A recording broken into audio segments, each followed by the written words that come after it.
आप अपने घर में नित्य कीर्तन करें, आधा घंटा करें। जितना अधिक आप कीर्तन करेंगे उतना ही आपके घर का वातावरण पॉजिटिव होगा, नेगेटिविटी समाप्त होगी। घर में जो बहुत सारी नेगेटिविटी प्रवेश कर जाती है सारी समाप्त हो जाएंगी। घर में आपके चिड़चिड़ापन बना रहता है, पति पत्नी में खटापटी बनी रहती है, घर में अशांति का वातावरण रहता है। यदि आपके घर में अशांति का वातावरण है तो आपको और अधिक कीर्तन का आश्रय लेना चाहिए। जितना अधिक कीर्तन करेंगे आप, ये वृंदावन में आपको शांति क्यों मिलती है? क्योंकि यहाँ 24 घंटे कृष्ण का नाम कानों में पड़ता है, तो कृष्ण के नाम से यहाँ की सारी निगेटिविटी समाप्त हो जाती है। कथाएं यहाँ होती हैं, कीर्तन यहाँ होते हैं, तो वो निगेटिविटी समाप्त हो जाती है और एक पॉजिटिव वातावरण प्रकट हो जाता है। और आप जब इस वातावरण में प्रवेश करते हैं तो आपको लगता है ये दिव्य स्वर्ग में आ गए हम। आप ये माहौल अपने घर का भी बना सकते हैं। घर में भी आप कीर्तन करके, भागवत चर्चा करके अपना माहौल घर का ठीक कर लीजिए। और हम तो घर की नहीं, आपके शरीर की भी बात करें। आपने भी जो अपने शरीर रूपी घर में जो कचरा रख रखा है, झगड़े का, निंदा का, चुगली का, कपट का, छल का, आलोचनाओं का, ये सारा कचरा डस्टबिन में डाल दीजिए। भगाइए सबको, सारे अहंकार को, क्रोध को, बुराइयों को, और अपने हृदय को पावन कर लीजिए, निर्मल कर लीजिए। कीर्तन इतना करिए अपने घर पे कि आपका घर मंदिर बन जाए, घर का हर कमरा मंदिर हो जाए। फिर देखो घर का वातावरण, घर की शुद्धि जरूरी है। घर की शुद्धि कैसे होगी? कीर्तन से, नियम से कीर्तन करिए। जहां पर एसी की हवा है, कूलर की हवा है, वहां गर्मी का प्रभाव नहीं होता। आप ऐसी गर्मी में जब एसी के सामने जाते हैं तो आपको शांति मिलती है। एसी में गर्मी का जो जलन का, टेम्परेचर का इशू है समाप्त हो जाता। कितना भी टेम्परेचर बाहर का हो पर आपको तो कमरे में ठंडक मिलेगी।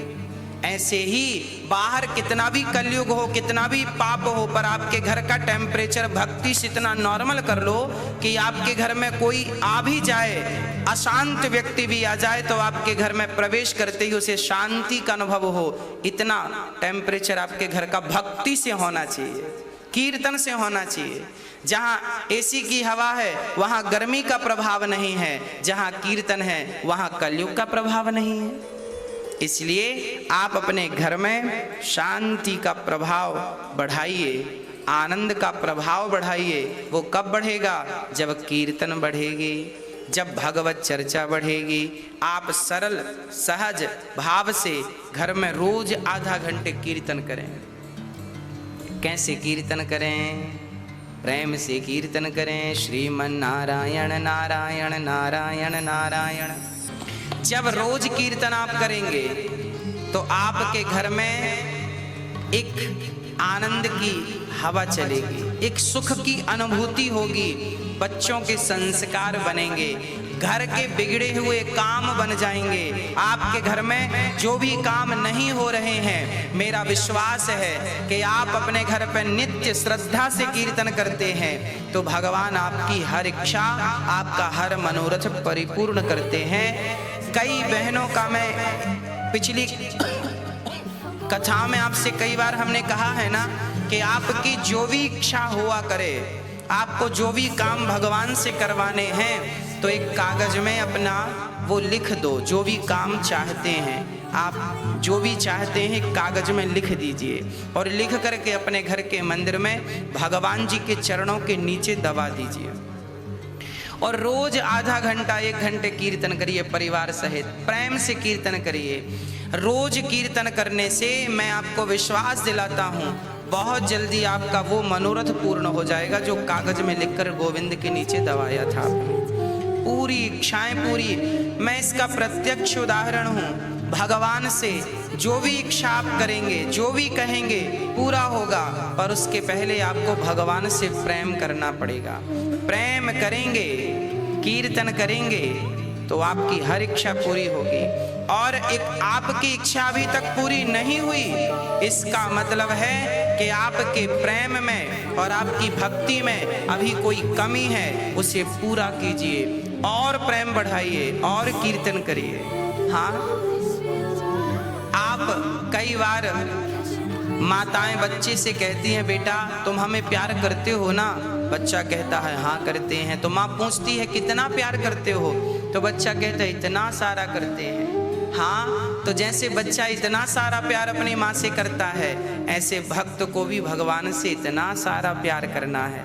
और जब आप इतना सारा प्यार करेंगे भगवान से, तो फिर आपकी सारी इच्छाएं भगवान यूं चुटकियों में पूरी कर देंगे। और हम तो कहते हैं कि जब आपका प्यार भगवान से हो जाएगा तो फिर आपकी इच्छाएं शेष रह ही नहीं जाएंगी, कहने को रह ही नहीं जाएंगी। बिना कहे आपके ठाकुर जी आपकी इच्छाएं पूरी करेंगे। आपको केवल कीर्तन करना है, केवल कीर्तन करना है। रोज कीर्तन करो। और बच्चों को good morning, good afternoon, good evening, good night की आदत नहीं। जय श्री कृष्णा, राधे राधे, राम राम, राधे श्याम, ओम नमः शिवाय, हरिओम, इनकी आदत डलवाई। इसी बहाने भगवान का नाम जिह्वा से निकलेगा, कल्याण हो जाएगा।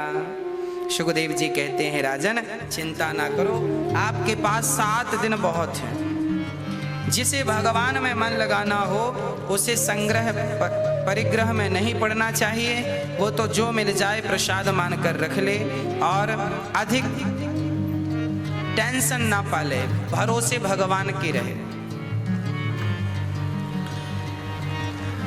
कल हम नरसिंह जी का पावन चरित्र पढ़ रहे थे, तो उसमें जानते हो क्या लिखा है? नरसिंह जी के पावन चरित्र में लिखा है कि नरसिंह जी को जब उनकी भाभी ने घर से निकाल दिया, तो आप शिव जी के मंदिर में पड़े रहे और शिव जी की पूजा करते रहे। पूजा करी तो सही, पर कोई स्वार्थ नहीं था, कोई चाहत नहीं थी। पहले से डिसाइड नहीं था कि भगवान की पूजा इसलिए कर रहे हैं, निष्काम पूजा थी।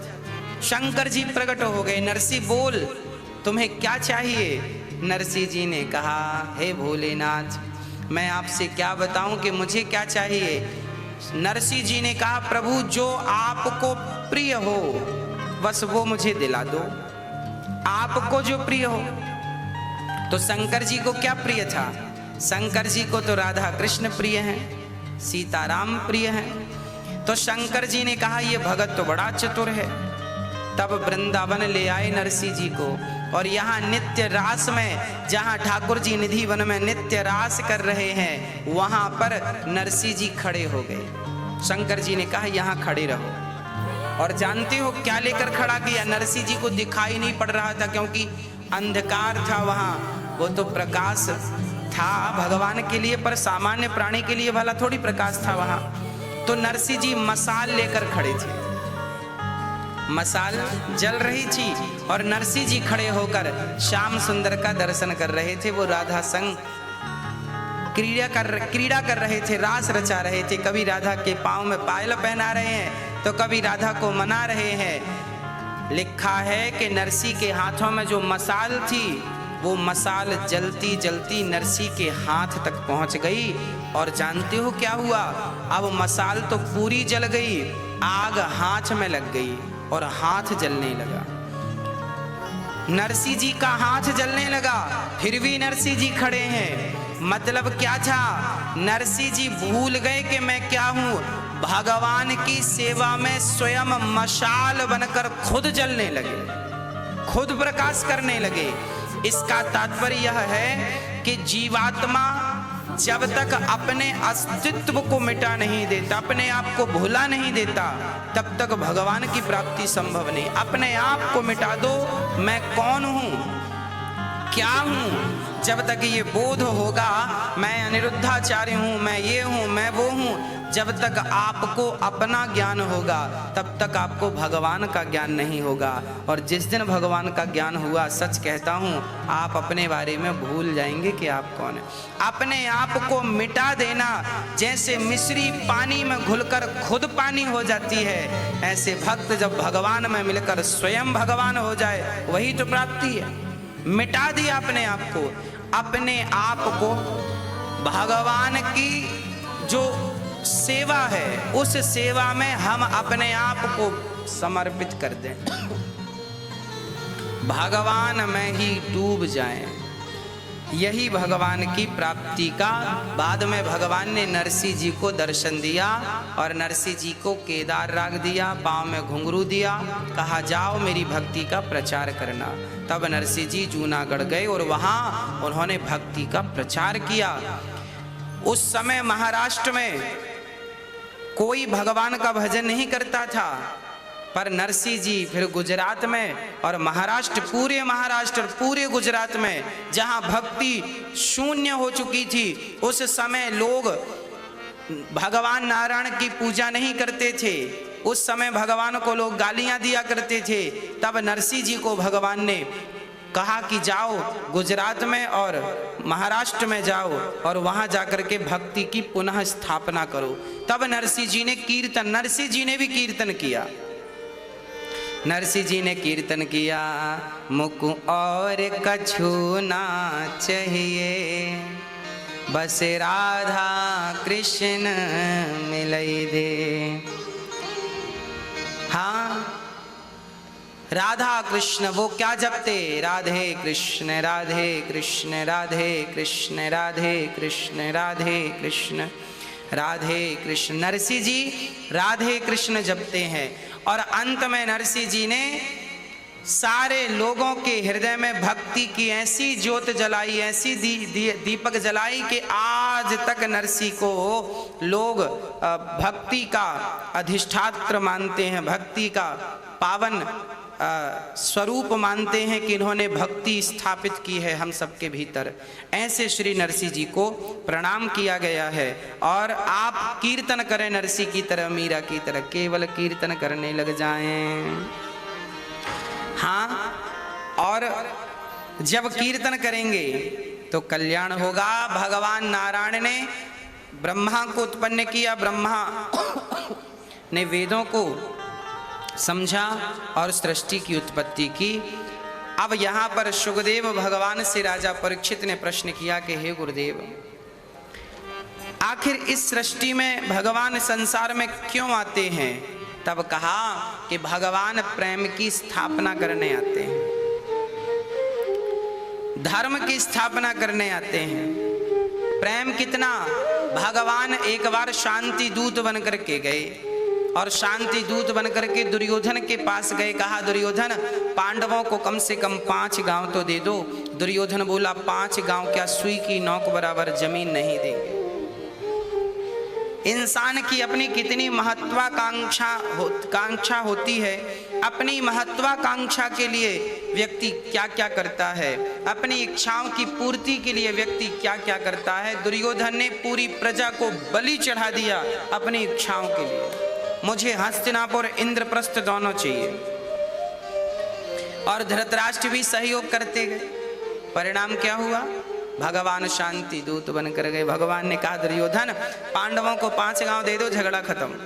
दुर्योधन बोला, सुई की नोक बराबर जमीन नहीं दूंगा, इतना सा नहीं दूंगा। परिणाम क्या हुआ? भगवान कहते हैं, ठीक है, अब तेरा सर्वनाश निश्चित है। मैं आप लोगों से प्रार्थना करता हूं, आप लोगों का भी जब बंटवारा होता है ना, भाई भाई का, महाभारत होता है घर में, बड़ा कहता है ये चाहिए, छोटा कहता है ये चाहिए, महाभारत। अधिकांश महाभारत घरों में बंटवारे के टाइम ही होते हैं। और मैं तो निवेदन करूंगा कि बंटवारे शांति से हो जाएं जिनके घर के, उनके घर पे बिहारी जी की बड़ी कृपा है। और ये झगड़े क्यों होते हैं? केवल बूढ़ों की लापरवाही के कारण।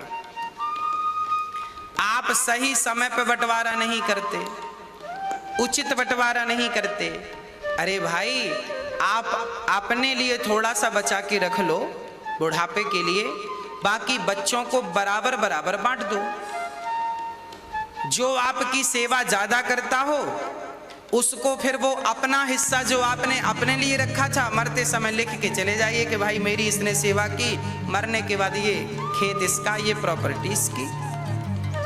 और मैं तो कहता हूं कि बच्चों की शादी हो, शादी के साल 2 साल के भीतर ही बच्चों का अधिकार बच्चों को दे दो। बेटा ये रहा तुम्हारा खेत, ये रहा तुम्हारा बंटवारे का हिस्सा, अपना कमाओ अपना खाओ। यदि समय के पहले आपने बांट दिया तो फिर जो झगड़े होते हैं उन झगड़ों से आप बच जाएंगे। और कई बार बूढ़े लोग बांटते नहीं हैं। बंटवारा करो पिताजी, बंटवारा करो पिताजी।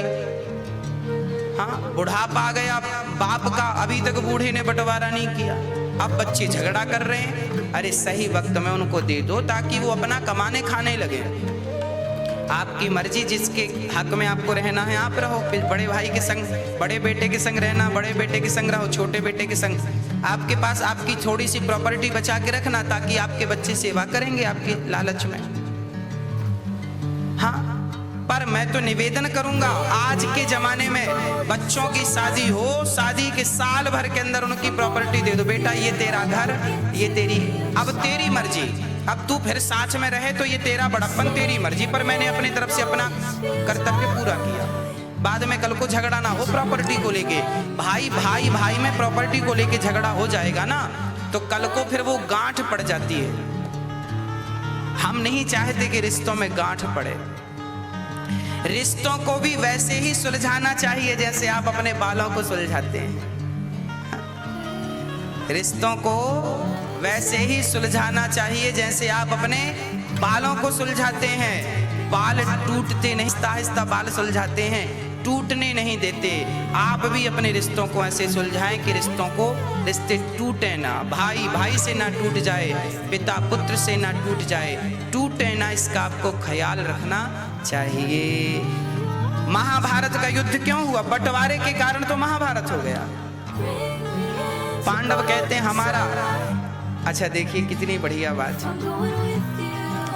रामचरितमानस में राम ने अपना अधिकार छोड़ दिया तो रामायण तैयार हो गई। राम ने अपना अधिकार छोड़ दिया तो रामायण तैयार हो गई, और पांडवों ने अपना अधिकार मांग लिया तो महाभारत हो गई। अधिकार छोड़ देंगे तो रामायण जैसा ग्रंथ तैयार होगा, और अधिकार मांग लेंगे तो महाभारत जैसा ग्रंथ तैयार हो जाएगा। हाँ, राम ने अधिकार छोड़ा, अपने भाई के लिए छोड़ दिया ना, चल मेरा भाई राजा बन जाए, मेरी माँ कह रही है तू वनवास जा, मैं निकल गया वनवास, चलो। अपना अधिकार भी राम ने भाई को दे दिया, धन्य राम। और यहाँ पांडवों ने अपना अधिकार मांगा, चलो हमारा अधिकार दो, महाभारत हो। आप मांगे ना तब तक अच्छे हैं, और आपने मांगा, झगड़ा चालू। घर परिवार में अक्सर यही होता है। यदि छोटे पुत्र ने पिता से कह दिया पिता हमें ये दे दो, अरे मांगता है। बड़े भाई ने कह दिया पिताजी ये दे दो, मांगता है। छोटे भाई ने बड़े भाई से मांग लिया भैया आप हमें ये दे दो, हमारे हक का है, दे दीजिए, अरे मांगता है। मांगता है तो महाभारत हो जाता है। क्यों भाई, क्यों ना मांगे? सबको अपना अपना अधिकार तो होना चाहिए, और अधिकार के लिए उचित मांग होनी चाहिए, लड़ाई। यदि अधिकार आप छीन रहे हैं, गलत कर रहे हैं, तो फिर महाभारत इसलिए तो हुआ, परिणाम सर्वनाश हुआ। मैं नहीं चाहता आपके घर में सर्वनाश हो, आपके घर में महाभारत हो, युद्ध हो। समझदारी से सारे काम हो सकते हैं। यदि आप समझदार हैं तो फिर सारी चीजें अच्छी हैं, और आप समझदार नहीं हैं तो फिर महाभारत आपके घर में होगा। होने मत दीजिएगा समझदारी के कारण। इतनी कृपा हो आपकी कि नाथ मैं आपको कभी भूलूं नहीं। हे नाथ मुझे कभी छोड़िएगा मत, हे नाथ मुझे कभी भुलाइएगा मत, हे नाथ मैं आपको कभी भूलूं नहीं। भगवान ने विदुरानी की सेवा स्वीकार की, और अब विदुर जी महाराज को जब पता लगा कि भगवान धराधाम को छोड़कर चले गए, तो भगवान श्री कृष्ण ने जाते ही विदुर को याद किया और विदुर जी मैत्रेय जी के पास चले गए। क्या कहा मेरे कृष्ण ने आखिरी समय? सारा उपदेश लिया। प्रश्न किया विदुर जी ने, सुखाय कर्माणि करोति लोको न तये सुखं वान्य दुपारे बम्बा विन्देत भूयस्तत एव दुःखं यदत्र युक्तं भगवान् वदेन्न। भगवान श्री मैत्रेय जी से विदुर जी ने प्रश्न किया कि हे गुरुदेव, सारी दुनिया सुख के लिए यत्न करती है पर दुख क्यों मिलता है? तब कहा, श्री मैत्रेय जी ने कहा, लोगों की गलती है। क्या गलती है? बोले, संसार में आपने सुख की कामना की, यही आपकी गलती है। सुख किसी को नहीं मिला इस सृष्टि में। पूरी जिंदगी सुख की खोज में निकल गई। ये जिंदगी पत्ता गोभी की तरह है। पत्ता गोभी की सब साग तो आपने खाई है। पत्ता गोभी का एक पत्ता निकाला तो लगा अंदर कुछ होगा, तो पत्ता ही निकला। फिर लगा इसके भीतर कुछ होगा। पत्ता गोभी बड़ी ठोस होती है ना, लगता है इसके भीतर कुछ है, पर शुरू से अंत तक पत्ते के सिवा उसमें कुछ नहीं। जैसे प्याज में शुरू से अंत तक छिलके के सिवा कुछ नहीं है, उसी प्रकार इस संसार में शुरू से अंत तक दुख के सिवा कुछ भी नहीं है। आप लाख करोड़ रुपए पालें, कितना भी सुख पालें, पर जीवन में दुख ही है। इसलिए सुख की चाहत जो है वही आपको दुख देती है। ये सुख की चाहत, सुख की कामना त्याग दीजिए, आपको सुख मिलेगा। भगवान नारायण ने ब्रह्मा को उत्पन्न किया। ब्रह्मा के शरीर से एक अंग से मनु और दूसरे अंग से शत्रुपा का जन्म हुआ। मनु और शत्रुपा। मनु जी की 3 बेटियां, 2 बेटे, आकुति, देवहूति, प्रसूति नाम की 3 बेटियां, प्रियव्रत, उत्तानपाद नाम के 2 बेटे। आकुति का विवाह रुचि प्रजापति से हुआ, देवहूति का विवाह करदम जी से हुआ। करदम जी सन्यासी थे, ब्रह्मा जी के कहने से विवाह किया और बाद में उनकी 9 बेटियां हुई। कला, अनुसुईया, श्रद्धा, हविर्भू, गति, क्रिया, ऐसे 9 बेटियों का विवाह करदम जी ने ब्रह्मा के 9 पुत्रों से किया। बेटी के ऋण से उऋण हो गए। पिता का कर्तव्य है कि वो बेटियों का विवाह उचित जगह करे, बेटियों का घर बसाए। पिता इस ऋण से उऋण हो गए। अब क्या हुआ? अब करदम जी अपनी पत्नी से कहते हैं, देवी, गृहस्थी के सारे जिम्मेदारी पूरी हो गई, अब मुझे आज्ञा दो, मैं भजन करूं। माँ देवहूति ने कहा, भगवान, आपने बेटियों का घर बसा दिया, आप मेरे बारे में सोचिए। आप चले जाएंगे तो मेरा क्या होगा? अच्छा, ये देवहूति माँ बहुत बड़ी पतिव्रता है। करदम जी से जब इनका विवाह हुआ था ना, तो करदम जी समाधि में बैठ गए थे। 40 साल तक बैठे रहे। 40 साल तक देवहूति ने इनकी सेवा की है। शादी हुई और तुरंत समाधि में चले गए। 40 साल तक नई नवेली दुल्हन बैठी रही। पर ये नहीं हुआ कि छोड़ के चले जाएं ना। पतिव्रता नारी अपने पति का त्याग भला कैसे करेगी? करदम जी ने कहा, देवी क्या चाहती हो? महाराज, एक पुत्र चाहती हो। बेटियां घर चली गई अपने अपने, अब मेरा सहारा क्या है? तब करदम जी के द्वारा माँ देवहूति के गर्भ से एक सुंदर सा पुत्र हुआ। स्वयं भगवान अवतार लेते हैं देवहूति के गर्भ से। जिनका हृदय पवित्र हो जाता है, जिनका मन पवित्र हो जाता है, जिनके विचार पवित्र हो जाते हैं, उनके घर भगवान ही अवतार लेकर आ जाते हैं। उनके पुत्र भगवान बनकर आ जाते हैं। माँ देवहूति और करदम जी का इतना पावन जीवन हो गया, इतना भक्तिमय जीवन हो गया कि भगवान स्वयं उनके गर्भ से, माँ देवहूति के गर्भ से कपिल भगवान बनकर प्रकट हो गए। बोलिए कपिल देव भगवान की जय। करदम जी घर छोड़कर निकल गए, चले गए। भी मन भगवान में अधिक से अधिक लगावें, इसी से कल्याण होगा हम सबका। हाँ, कि ये क्यों मिला है हमें शरीर? क्या हमें ये शरीर केवल पेट भरने के लिए मिला है? यदि पेट भरने के लिए ही मिला है तो पेट तो पशु और पक्षी भी भर रहे हैं। फिर भगवान ने हमें मनुष्य क्यों बनाया? पशु पक्षी भी तो बनाते तो भी तो पेट भरता। भगवान ने हमें ये मानव का तन क्यों दिया है? क्या बच्चे पैदा करने के लिए? अरे बच्चे तो पशु पक्षी भी पैदा करते हैं।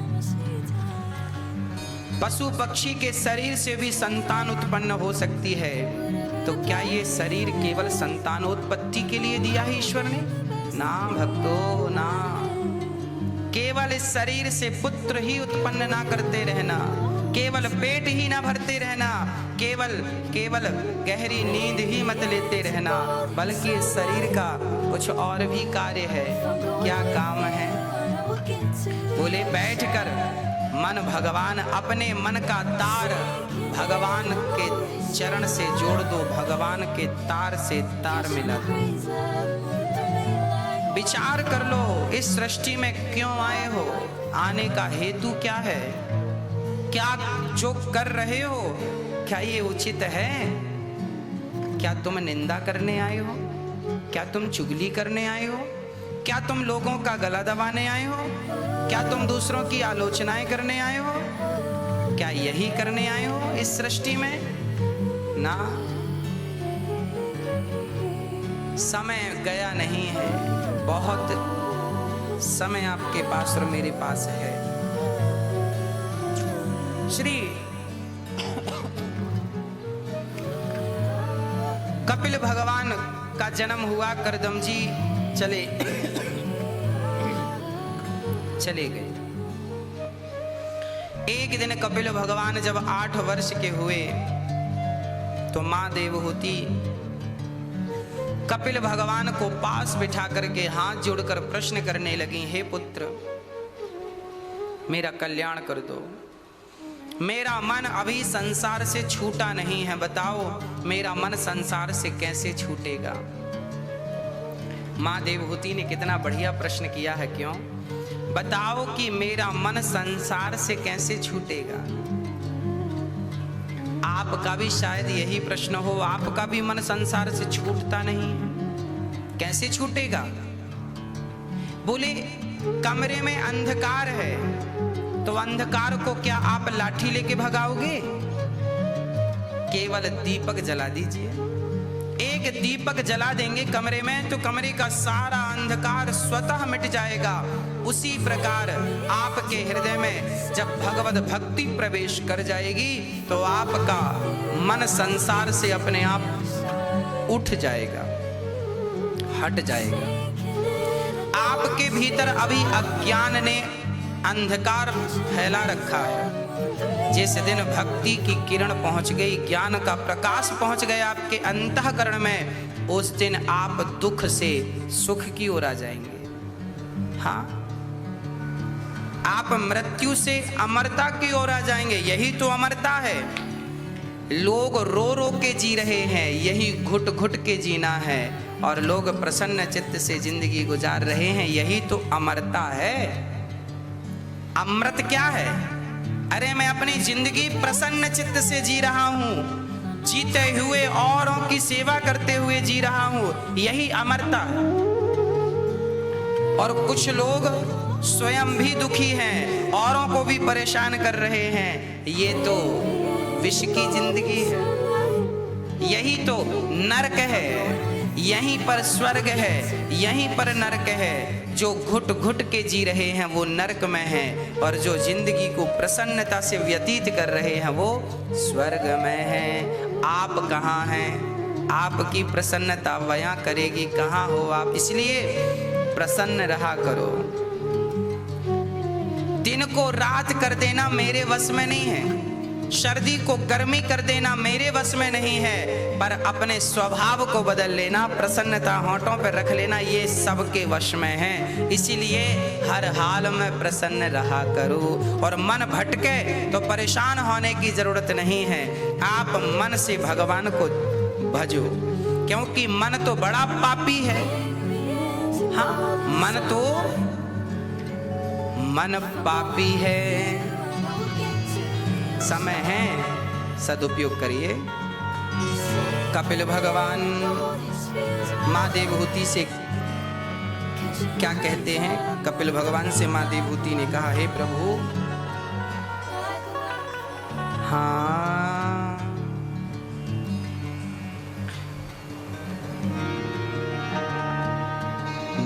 निर्विणाम नितराम भूमन सदिन्द्रियतर्षणात्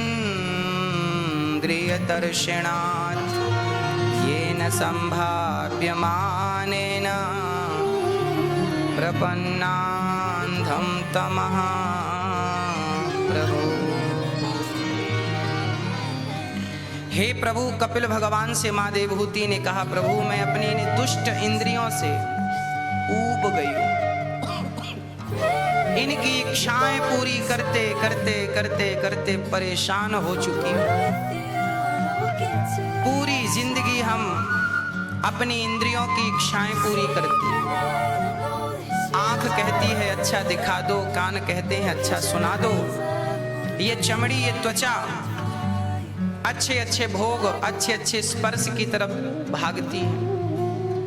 पूरी जिंदगी हम इस इंद्रियों की गुलामी करते हैं, पर इन दुष्ट इंद्रियों का पेट भरता नहीं। सच कहता हूं, हमारी इंद्रियों ने, हमारे विषयों ने हमें ठग लिया है। एक संत जी बहुत जोर जोर से रो रहे थे। संत को रोता देख शिष्यों ने, लोगों ने पूछा, हे गुरुदेव, आप तो इतने ज्ञानी हैं, परम विद्वान हैं, परम संत हैं, आप क्यों रो रहे हैं? तब संत ने रोते हुए कहा, मेरी चोरी हो गई। लोगों को और आश्चर्य लगा, चोरी हो गई? क्या चोरी हो गई? किसने चोरी की? तब संत ने रोते रोते कहा, मेरी इंद्रियों ने, मेरी इच्छाओं ने मेरे समय को चुरा लिया। समय को चुरा लिया क्या अर्थ है? बोले, जो समय भगवान के भजन के लिए परमात्मा ने समय दे रखा था, उस समय को इन इंद्रियों ने अपने उपयोग में खर्च करवाया है। पत्नी के सुख में, पुत्र के सुख में, धन के सुख में पूरी जिंदगी चली। जो समय भगवत भजन के लिए मिला था, वो भोग भोगने में खर्च हो गया, वो धन के संग्रह में खर्च हो गया। हमने करोड़ों रुपए जोड़े, पर भूल गए कि उस करोड़ में एक भी रुपया तेरा नहीं है। जब जाओगे इस धरा का, इस धरा पर सब धरा रह जाएगा। समझे ही नहीं, समझा ही नहीं प्राणी, क्यों आया है, क्यों चला गया। चोरी हो गई हमारी, इंद्रियों ने समय को चुरा लिया, ठग लिया, छल लिया। एक पिता ने बाजार भेजा है एक बेटे को 100 रुपए देकर। एक पिता ने बेटे को 100 रुपए दिया, कहा बेटा बाजार चले जाओ, वहां से बढ़िया ताजे ताजे फल लेकर के आ जाना। बेटा बाजार गया, बाजार में पहुंचा, वहां एक मंदारी बंदर को नचा रहा था। एक मंदारी बंदर को नचा रहा था। वो बालक जिसे पिता ने फल लेने भेजा है, वो बंदर के नाच को देखने में इतना मस्त हो गया, उसे इतना आनंद आया। बंदर नाच रहा था, मंदारी नचा रहा था, और बंदर नाच नाच के सबको आनंदित कर रहा था। खेल पूरा हुआ, बंदर ने कटोरा उठाया, सबसे मांगा, तो इस बालक ने भी अपने 100 रुपए जो पिता ने फल लेने भेजे थे, 100 रुपए उस बंदर के कटोरे में डाल दिया। मंदारी तो बंदर लेकर चला गया। अब इस बालक को याद आया कि पिता ने भेजा क्यों था बाजार। जब तक याद आया तब तक दुकानें बंद हो चुकी थी, समय बीत चुका था। गया दुकानों की तरफ, दुकानें बंद हो चुकी थी। खाली हाथ पिता के पास चला गया। पिता ने कहा, बेटा मैंने फल लेने भेजे थे, तुम फल लाए नहीं। बेटे ने कहा, पिताजी जब तक मैं पहुंचा दुकानें बंद हो गई। पिता ने कहा, बेटा मैंने तो सुबह भेजा है तुम्हें, तुम शाम को वापस आ रहे हो और कह रहे हो दुकानें बंद हो गई। पिताजी मैं रास्ते में एक मंदारी के खेल में उलझ गया। बंदर नाच रहा था, मैं खड़ा खड़ा देख रहा था, समय कब बीत गया पता ही नहीं लगा। जब तक मैं दुकान पहुंचा तब तक दुकानें बंद हो चुकी थी। पिता ने कहा, चलो फिर पैसे वापस करो, सामान नहीं लाए, पैसे वापस करो। कहा, पैसे खर्च हो गए, 100 रुपए खर्च भी हो गए, सामान भी नहीं मिला। पिता ने कहा, वाह बड़ा उद्दंड बालक है। ये छोटी सी कथा कुछ और भी इशारा कर रही है। आइए जरा हम उस इशारे को समझते हैं। एक पिता ने 100 रुपए देकर बेटे को बाजार भेजा फल लेने के लिए। वो पिता परम पिता परमात्मा है। उस परमात्मा रूपी पिता ने हमें संसार में 100 रुपए देकर भेजा है अच्छे अच्छे फल लाने के लिए। 100 रुपए मतलब हमें 100 साल की उम्र देकर के भगवान ने संसारिक बाजार है। इस बाजार में हमें भगवान ने 100 रुपए देकर भेजा है, मतलब 100 साल की उम्र देकर भेजा है। और भेजा किस लिए है? फल लेने के लिए। कौन से फल? अच्छे अच्छे कर्मों के फल। आप अच्छे अच्छे कर्म कीजिए और अच्छे अच्छे कर्मों के फल ले जाइए यहाँ से। पर जब हम यहाँ आए तो यहाँ हम मंदारी के खेल में उलझ गए। ये मंदारी का खेल क्या है? और हमारा परिवार ही तो मंदारी का खेल है। कभी पत्नी नचाती है तो कभी पति नचाता है, तो कभी बच्चे नचाते हैं, तो कभी माँ बाप नचाते हैं। कई बार आप ये कहते हैं हम सुबह से शाम तक नाचते हैं, अर्थात आप मंदारी की तरह, बंदर की तरह पूरी जिंदगी नाचते हैं और इसी नाच गाने में आपकी पूरी उम्र निकल जाती है। किसके लिए नाच रही हो? बच्चों के लिए। किसके लिए कमा रहे हो? बच्चों के लिए। पूरी जिंदगी आप बच्चों के लिए नाचते रहे, परिवार के लिए नाचते रहे, अपने आप के लिए नाचते रहे और इसी नाच में आपके 100 रुपए खर्च हो गए, अर्थात 100 साल की उम्र बीत गई। जब तक आपको होश आया, किसी संत ने कहा कि किस लिए आया है, जब तक होश आया तब तक दुकानें बंद हो गई, अर्थात आपकी आंखें बंद, अर्थात मृत्यु सिर पे खड़ी है। जब तक अक्ल आई, होश आया, तब तक बहुत देर हो चुकी थी और आप खाली हाथ चले गए। भगवान ने पूछा क्यों भेजा था बाजार? फल लाया? नहीं लाया। कहाँ लगाया समय? परिवार में। पैसे वापस कर, खर्च हो गए। 100 साल की उम्र बीत गई आपकी। आज मैं आपसे आपकी उम्र का हिसाब मांग रहा हूं। बताइए क्या कमाया आपने? क्या पाया आपने? क्या है आपके पास? आप कहेंगे मेरे पास घर है, मेरे पास पैसा है, तो पैसा तो वैश्या के पास भी बहुत होता है। आप कहेंगे मेरे बच्चे हैं 4-4, बच्चे तो सुअर के भी होते हैं। तो क्या बच्चों की प्रॉपर्टी तुमने जोड़ी है? क्या केवल पैसा ही तुमने जोड़ा है? हाँ, विचार कर लो। अच्छे अच्छे कर्मों के फल लेने तुम्हें भगवान ने भेजे। अच्छे कर्म जितने हैं कर लो, बुरे तो बहुत कर लिए हैं ना। बुरों का तो, बुरे कर्म का तो अनुभव भी है। कुछ अच्छे हो जाए, इस तन से, इस शरीर से अब कुछ अच्छा हो जाए, कुछ भला हो जाए, किसी का पेट भर जाए, अब किसी के काम आ जाए हम। हाँ, कुछ अच्छा कर लीजिए। विचार कर लीजिए, बैठ के चिंतन कर लीजिए। मैं आपसे हिसाब मांग रहा हूं आपका। क्या कमाया है आपने? आपने नाम कमाया, पद कमाया, प्रतिष्ठा कमाई। कितने दिन रहेगी ये प्रतिष्ठा? कितने दिन रहेगा नाम? आने वाले युग में, आने वाली सदी में क्या आपका नाम लिया जाएगा? कितने चले गए, नामी ग्रामी चले गए, कौन पूछता है बताइए? कल जिनके नाम का डंका बजता था साहब, आज सब मिट्टी में मिल गए। मैं भी मिल जाऊंगा, तुम भी मिल जाओगे। ना वो कुछ ले जा सके, ना तुम कुछ ले जा सके। जाएगा तुम्हारे संग तो केवल तुम्हारा पुण्य तुम्हारे संग जाएगा। धर्मान गो गच्छति जीव एकः, धनानि भूमौ पशवश्च गोष्ठे, नारी गृहद्वारि जनः श्मशाने, देहश्चितायां परलोक मार्गे, धर्मान गो गच्छति जीव एकः। हमारा धन तिजोरी तक साथ देगा, हमारे पशु घोड़शाला गौशाला तक साथ देंगे, हमारी पत्नी द्वार तक साथ देगी। जब हमारी अर्थी निकलेगी घर से तो देहरी में पांव रख कर रोती रहेगी। हाँ, मेरे रिश्तेदार, मेरा परिवार कहाँ तक साथ देंगे? शमशान तक साथ देंगे। तुम्हारे को साथी संगी तुम्हारे अपने कहाँ तक ले जाएंगे? शमशान तक।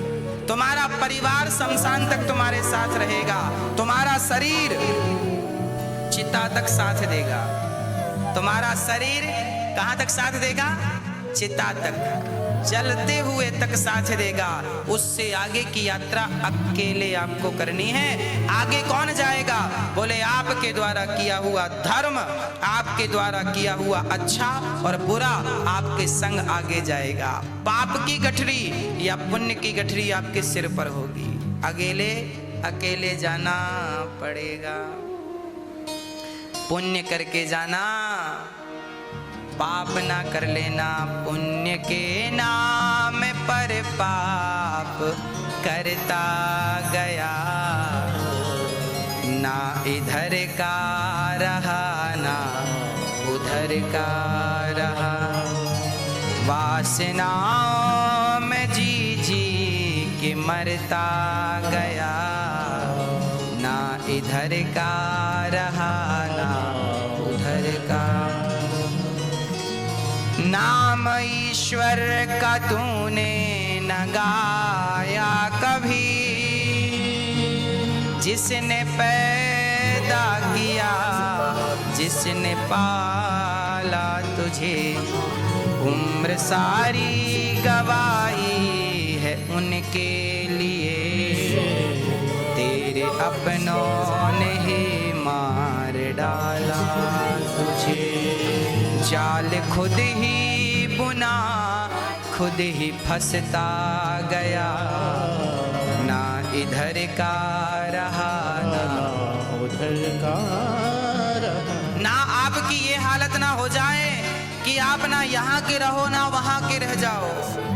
हाँ, ऐसी हालत ना हो जाए आपकी। कुछ कर लो, कर लो, कर लो कुछ। आपके किए गए धर्म से आप सुखी होंगे। जो कल पुण्य किया था उसका फल जीवन में आपने जितना सुख पाया है, ये आपने कोई पुण्य किया उसका परिणाम था। कल किया था सो आज तो भोग लिया। क्या आज कर रहे हो कल के लिए? कर रहे हो तो सुखी रहोगे।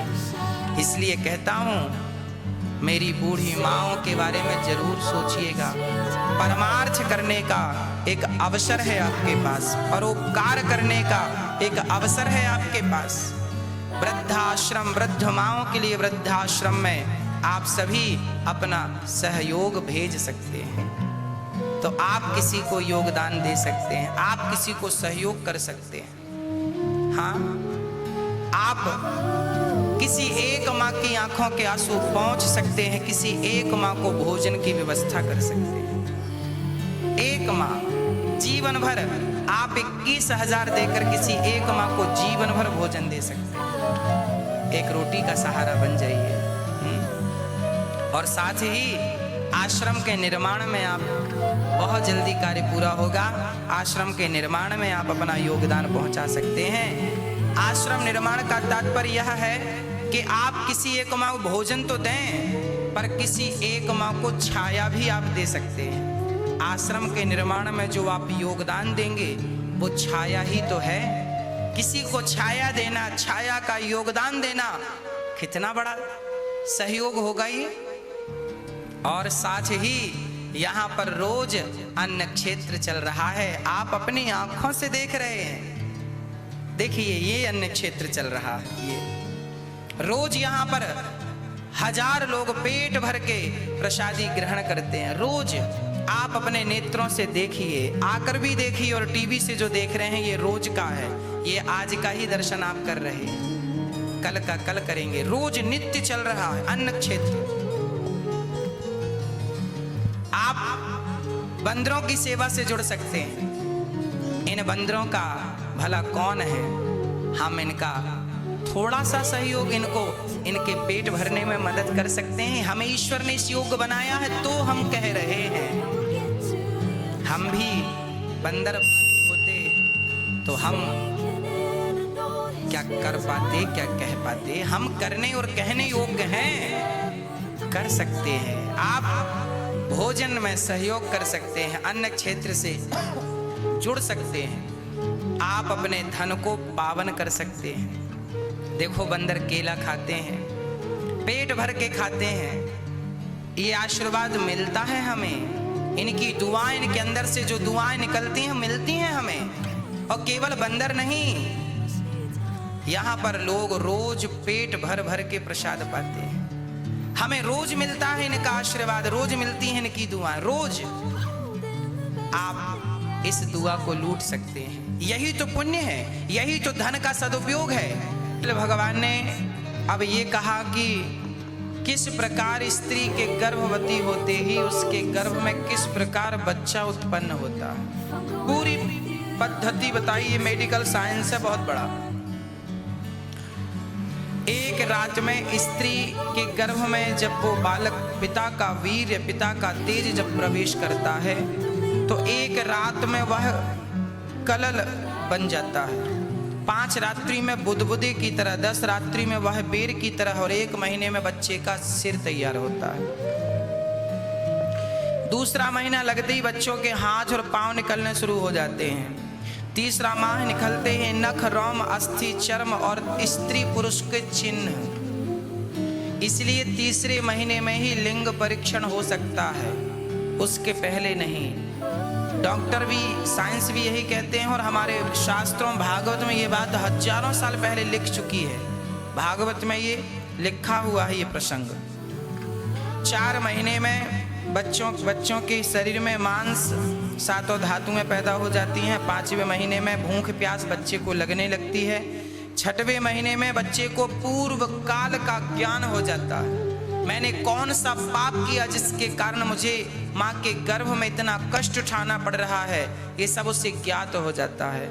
माँ के गर्भ में ही उसे समझ आने लगता है कोई पाप किया है हमने। माँ के गर्भ में सुख नहीं है, उल्टा लटकना पड़ता है, मलमूत्र का गड्ढा है। भगवान से हम कहते हैं प्रभु क्यों हमें यहाँ भेज दिया। भगवान कहते हैं तूने पाप किए हैं इसलिए तुझे यहाँ भेजा है, जा। भगवान ने कहा कि कई बार तुझे मैंने यहाँ से बाहर किया, मोक्ष का रास्ता बताया, पर तू उस पर चला ही नहीं। अब भगवान से जीवात्मा प्रार्थना करता है प्रभु एक मौका और दो। तब 9वें महीने पूर्ण होते ही प्रसव की पीड़ा माँ को होती है और निकल पड़ता है बच्चा माँ के गर्भ से। फिर वहाँ से जब बाहर आता है तो फिर माया और मोह में उलझ जाता है। हम ही तो उलझे हुए प्राणी भगवान के माँ के गर्भ से बड़ी बड़ी बातें करते हैं, हे प्रभु भेज दो, अब हम गलती नहीं करेंगे, पर फिर से हम उलझ जाते हैं। आप मत उलझिएगा, अब मत उलझिएगा, संसार में रहकर भगवान का चिंतन करके कल्याण कर लीजिएगा। कपिल श्री सुखदेव भगवान कहते हैं, माँ कपिल भगवान के ज्ञान से माँ सिद्धा नाम की नदी बनकर गईं और कपिल भगवान ने आचमन किया। आज गंगा सागर में कपिल देव जी बैठे हैं। कपिल देव जी वहां से निकले हैं, लोग परेशान करने लगे, बाबा जी बड़े चमत्कारी हो, हमारा हाथ देख दो, हमारी बच्ची का विवाह कब होगा ये बता दो। तब श्री कपिल भगवान समुद्र के एक टापू में चले गए, लोग वहां भी आने लग गए। तब कपिल देव जी ने कहा, देखो रोज रोज मत आओ, हमें डिस्टर्ब करने, हमें भजन करने दो। तब भक्तों ने कहा, प्रभु कब आवे? तब कपिल भगवान ने कहा, साल में एक दिन आया करो। तो आज भी साल में एक दिन, भक्तों ने कहा, प्रभु साल में एक दिन आए, पर यहाँ तो समुद्र है, कैसे आए? तब कपिल भगवान ने समुद्र को आदेश दिया, आप साल में एक दिन के लिए भक्तों को आने का स्थान दिया करो। आज भी मकर संक्रांति के दिन समुद्र जगह देता है, आज भी साल में एक दिन के लिए गंगा सागर में समुद्र एक दिन पहले तक वहां 20 फीट पानी होता है और एक दिन के लिए समुद्र जगह देता है, आज भी देता है। ये चमत्कार आज भी आप अपनी आंखों से देख सकते हैं। जिन्हें भगवान के होने पर संदेह है वो ये चमत्कार देखें। कपिल देव जी ने समुद्र से कहा था कि ये रोज रोज ना आवे, साल में एक दिन इनको आने की छूट है। आज भी गंगा सागर लोग कपिल भगवान जी का दर्शन करने ही जाते हैं। बोलिए कपिल देव भगवान की। ये वही कपिल देव भगवान है जो माँ देवहूति के गर्भ से जन्म लेते हैं और 24 अवतारों में एक अवतार हैं ये। आज कपिल देव भगवान को गंगा सागर के पावन पर्व में लोग देखते हैं। अब मनु जी महाराज के दूसरे पुत्र की चर्चा,